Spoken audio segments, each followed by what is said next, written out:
Bismillahirrahmanirrahim. Assalamualaikum warahmatullahi wabarakatuh. Waalaikumsalam warahmatullahi wabarakatuh. Apa kabar? Waalaikumsalam. Apa kabar anak-anak? Alhamdulillah, luar biasa. Allahu Akbar. Alhamdulillah, harus tetap semangat ya. Semangat. Ya. Bagus. Sebelum saya mulai, saya absen dulu ya. Aceng hadir, Aceng? Hadir, Pak. Fahmi hadir? Hadir, Pak. Zakia hadir? Fajar hadir, Pak. Bentar ya, nanti dipanggil. Fajar hadir. Ya, Fajar. Zakia ada tadi? Pak Fajar hadir, Pak. Ya, Fajar. Oke, ya. Intan hadir, Intan? Hadir. Teta hadir, Teta? Hadir, Bapak. Fajar? Oh, sudah tadi paling bawel. Nurul hadir? Hadir. Nurul? Hadir, Bapak. Siska hadir? Hadir, Pak. Siska. Neni hadir? Halo, Neni?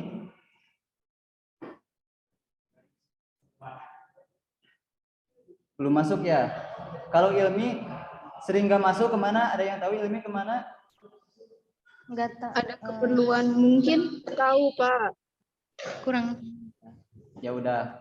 Yuk kita mulai pembelajarannya ya. Belum berdoa ya, lupa. Silakan kepada Kosma. Silakan kepada ketua kelas Fajar untuk memimpin doanya. Halo Fajar. Pimpin doa. Ya, siapa? Ya, semuanya sebelum belajar, alangkah baiknya kita berdoa terlebih dahulu. Untuk berdoa dalam hati mulai.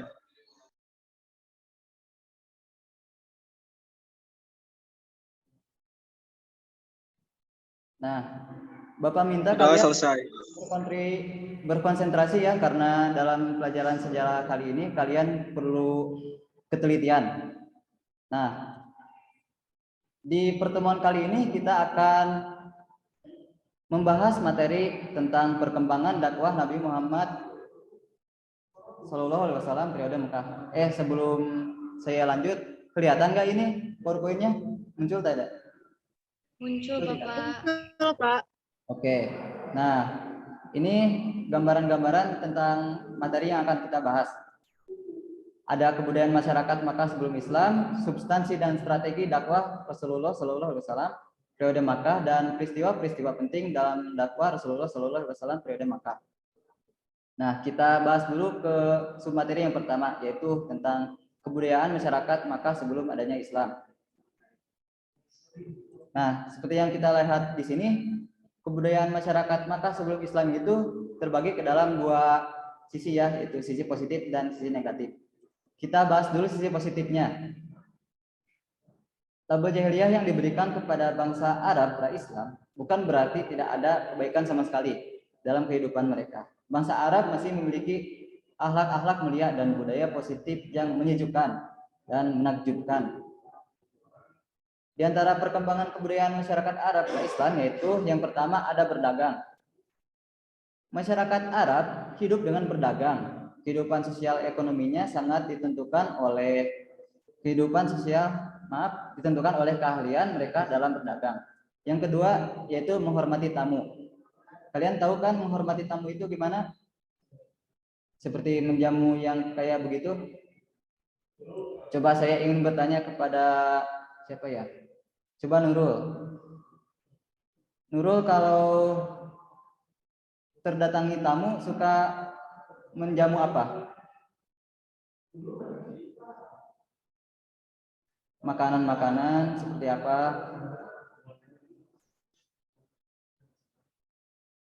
Halo Nurul? Iya, Pak. Kalau tamu suka menjamu apa? Kalau saya biasanya kalau ada tamu ke rumah, cara menjamu saya memberikan sesuatu yang terbaik yang ada di rumah.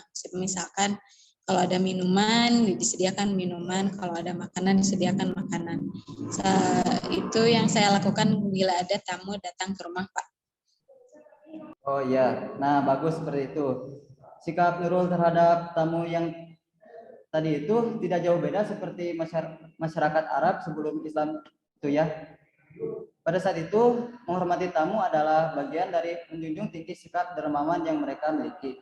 Mereka, bangsa Arab, berlomba-lomba untuk memuliakan tamu dengan segala harta benda mereka.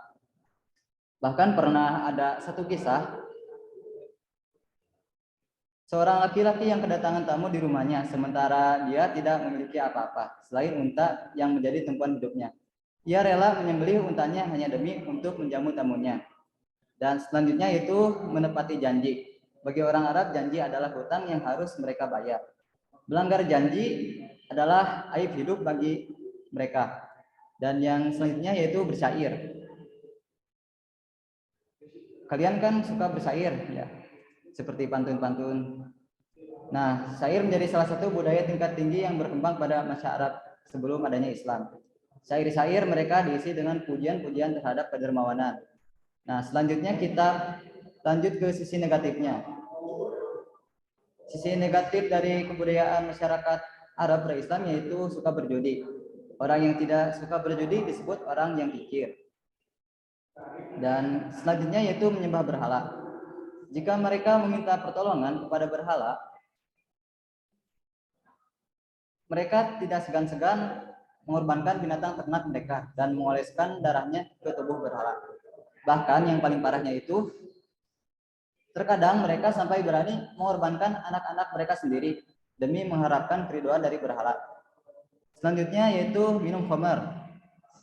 Apa kalian tahu khamr itu apa? Khamr itu kalau di Indo itu minuman keras ya, yang dapat memabukkan. Nah, bangsa Arab masyarakatnya pada saat itu jika dianalogikan, mereka itu hidup dengan meminum khamr. Mereka menyebut khamr sebagai minuman biasa, seolah-olah dahaga mereka akan lenyap jika ada khamr. Nah, kita lanjut lagi ke submateri yang selanjutnya, yaitu substansi dan strategi dakwah Rasulullah SAW periode Makkah. Yang pertama yaitu strateginya dakwah secara sembunyi-sembunyi. Rasulullah SAW memulai dakwahnya secara sembunyi-sembunyi, menyeru manusia untuk beriman kepada Allah Subhanahu wa taala, menganut agama tauhid dan mengenalkan bahwa Tuhan itu satu, yaitu Allah Subhanahu wa taala. Dakwah secara sembunyi-sembunyi ini dilakukan untuk menghindari munculnya gejolak yang sangat mungkin terjadi di kalangan masyarakat. Beliau memulai dakwah kepada keluarga dan karib kerabatnya. Beliau mengetahui bahwa orang Quraisy sangat terikat, fanatik, dan kuat mempertahankan kepercayaan jahiliyah. Dakwah secara sembunyi-sembunyi ini berlangsung selama 3-4 tahun. 4 tahun pertama merupakan masa Rasulullah SAW mempersiapkan diri, menghimpun kekuatan, dan mencari pengikut setia. Seiring dengan itu, wahyu yang turun pada masa itu secara umum bersifat mendidik, membimbing, membina, mengarahkan, dan memantapkan hati dalam rangka mewujudkan kesuksesan dakwahnya. Rasulullah dibekali dengan wahyu yang mengandung sifat pengetahuan dasar tentang Allah dan penjelasan mengenai dasar akhlak Islam. Selain itu, wahyu saat itu sebagai bantahan secara umum tentang pandangan hidup masyarakat jahiliyah. Dan orang yang pertama kali masuk Islam itu yaitu istri Rasulullah sendiri ya, yaitu Siti Khadijah. Nah, setelah 3 tahun lamanya Rasulullah dakwah secara sembunyi-sembunyi, Rasulullah pun dakwah secara terang-terangan. Saat Rasulullah dakwah secara sembunyi-sembunyi di rumah sahabatnya Arkam bin Abi Al-Arqam, penduduk Makkah banyak yang sudah mengetahui dan mulai membicarakan agama baru yang beliau bawa.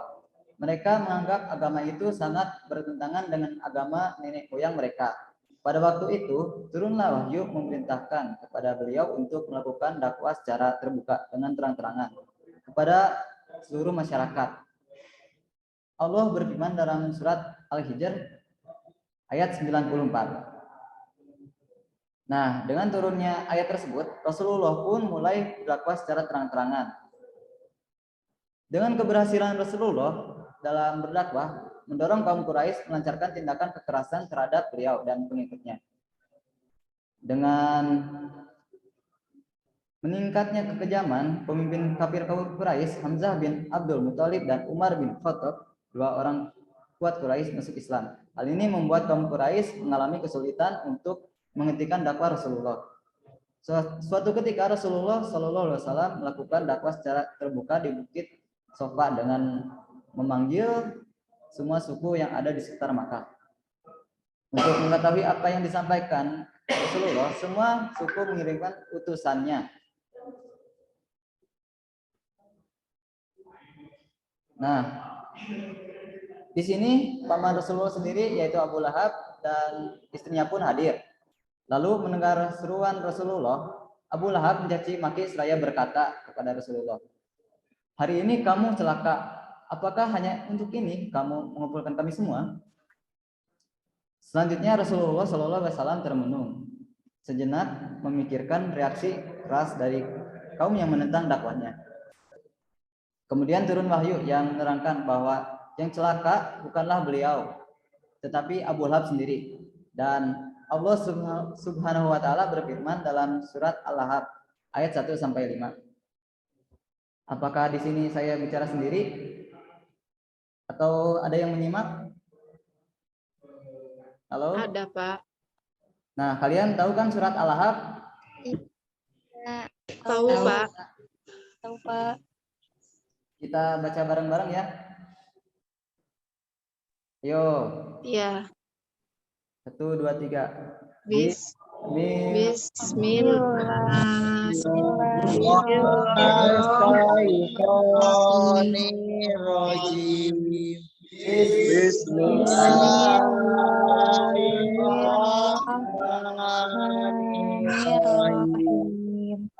Tabat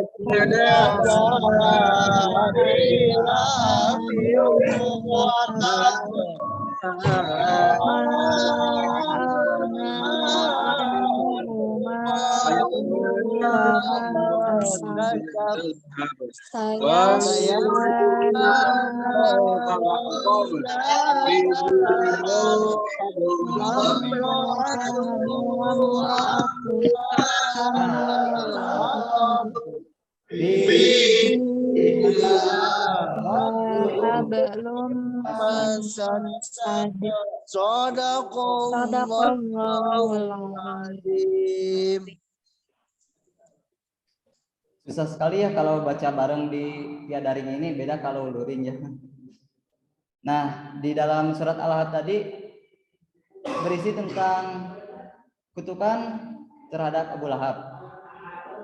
Nah, sebenarnya ada submateri tentang peristiwa-peristiwa penting dalam dakwah Rasulullah Shallallahu Alaihi Wasallam periode Makkah ya. Namun karena waktunya terbatas, kita akan sampai substansi dan strateginya dulu ya. Nah, mungkin pembahasannya sekian dulu. Kita akan diskusi ya. Bapak minta kalian untuk membuat ringkasan tentang dakwah secara sembunyi-sembunyi dan secara terang-terangan. Bapak bagi ke dalam 2 kelompok ya. Tolong dengarkan.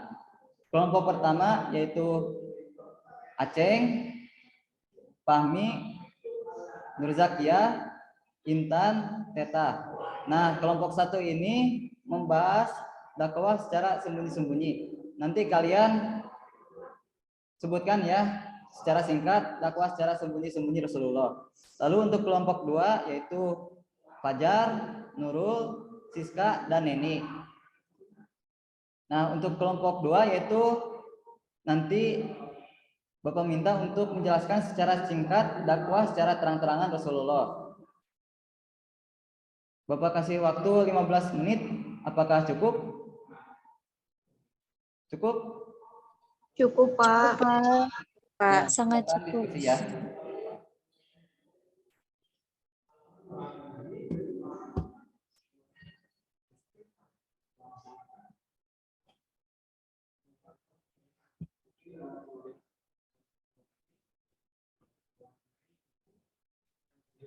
Sudah, Pak. Ya. Coba kelompok 1 perwakilan untuk menyampaikan ringkasannya dari dakwah secara sembunyi-sembunyi.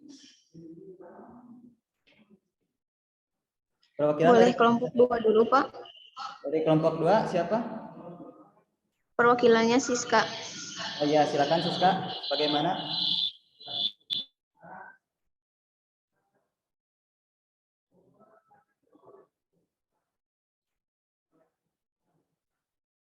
Halo Siska. Iya, Bapak. Baik, teman-teman, ini hasil dari diskusi kelompok kami mengenai ringkasan tentang dakwah Rasulullah dengan sembunyi-sembunyi, di mana selama 3 tahun lamanya Rasulullah Shallallahu Alaihi Wasallam ini berdakwah secara sembunyi-sembunyi, dan penduduk Mekah banyak yang sudah mengetahui dan mulai membicarakan agama baru yang beliau bawa. Nah, mereka itu menganggap agama itu sangat bertentangan dengan agama nenek moyang mereka. Nah, jadi pada waktu itu turunlah wahyu yang memerintahkan kepada Rasulullah untuk melakukan dakwah secara terbuka dan terang-terangan, karena sudah diketahui dakwah Rasulullah yang sembunyi-sembunyi ini, jadi turunlah ayat untuk melakukan dakwah secara terang-terangan, di mana firman Allah dalam surat Al-Hijr ayat 94. Nah, dengan turunnya ayat tersebut, Rasulullah barulah mulai berdakwah secara terang-terangan. Nah, betul sekali. Seperti yang Bapak sampaikan di penjelasan tadi. Sekarang bagaimana kelompok 1 sudah siap untuk menyampaikan ringkasan tentang dakwah terang-terangan?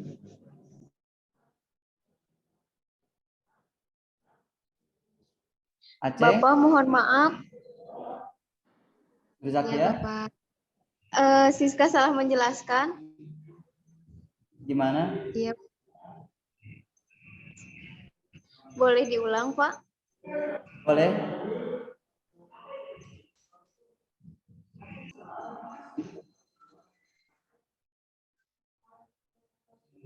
Halo? Ya, boleh.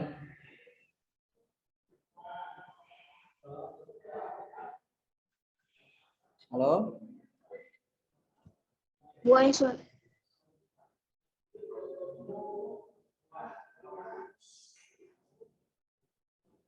Halo Siska? Iya, Pak. Boleh diulang penjelasan Siska tadi ada salah? Enggak, betul kok, tidak ada yang salah. Oh, iya, baik, Pak.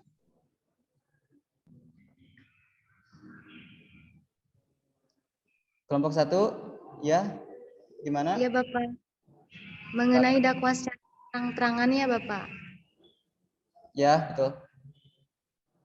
Nah, baik. Ini hasil dari kelompok 1 mengenai dakwah Nabi Muhammad secara terang-terangan. Nah, selain menjalankan dakwahnya melalui secara sembunyi-sembunyi seperti yang sudah dipaparkan oleh kelompok 2, Rasulullah juga melakukan secara terang-terangan. Dakwah yang satu ini mulai sejak tahun keempat kenabian setelah turunnya wahyu untuk melakukannya. Dengan adanya cara dakwah ini, mulai muncul berbagai pertentangan. Langkah pertama Rasulullah yang ia lakukan yaitu dengan mengumpulkan kaum kerabat Bani Hashim dalam jamuan makan. Saat itulah sekaligus ajaran agama mulai berjalan. Setelah itu barulah Rasulullah mulai mengajak para penduduk Mekah untuk berkumpul di Bukit Safa. Rasulullah menyampaikan dakwahnya kepada penduduk Mekah. Rasulullah tidak langsung berhasil mengajak penduduk masuk Islam, namun ada juga yang melakukan penolakan dan menentang. Namun dengan kegigihan dan ketakwaan Rasul, ajaran Islam mulai berkembang sehingga dakwah Nabi Muhammad terus mengalami perkembangan dari waktu ke waktu. Jadi seperti itu, Bapak. Bentar. dakwah secara sembunyi-sembunyi ya. Oh, gitu ya, Bapak. Diulang, Bapak. Ya, yang dakwah secara sembunyi-sembunyi. Nah, baik. Mengenai dakwah secara sembunyi-sembunyi dari kelompok kami, sebentar, Bapak.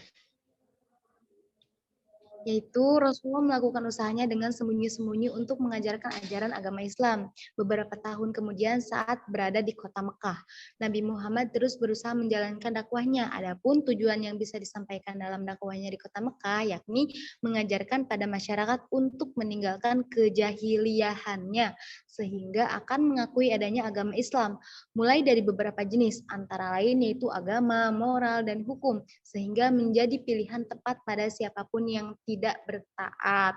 Penyampaian dakwah sekaligus mengamalkan hingga dapat umat kerjakan dalam kehidupan sehari-hari agar bisa tercapai tujuan. Rasulullah melakukan metode dakwah secara sembunyi-sembunyi dan terang-terangan. Menurut kelompok kami seperti itu, Bapak. Ya, betul. Baik, karena waktunya sudah di ujung ya, Bapak kasih sedikit quotes ya tentang sejarah dari Arnold J. Toynbee. Sejarah adalah visi dari ciptaan Tuhan yang bergerak. Nah, Bapak akan kasih tugas juga. Coba buka buku paket kalian di halaman terakhir, di sana ada 10 soal kan? Coba kalian kerjakan 5 soal dulu. Kumpulkan lagi di pertemuan yang selanjutnya. Cukup sekian di pertemuan kali ini. Semoga kita dapat bertemu lagi di minggu depan. Wallahul muwaffiq ila aqwamit thoriq. Wassalamualaikum warahmatullahi wabarakatuh. Waalaikumsalam warahmatullahi wabarakatuh. Alhamdulillah kholas. Terima kasih, Bapak. Oke, Kak. Dadah.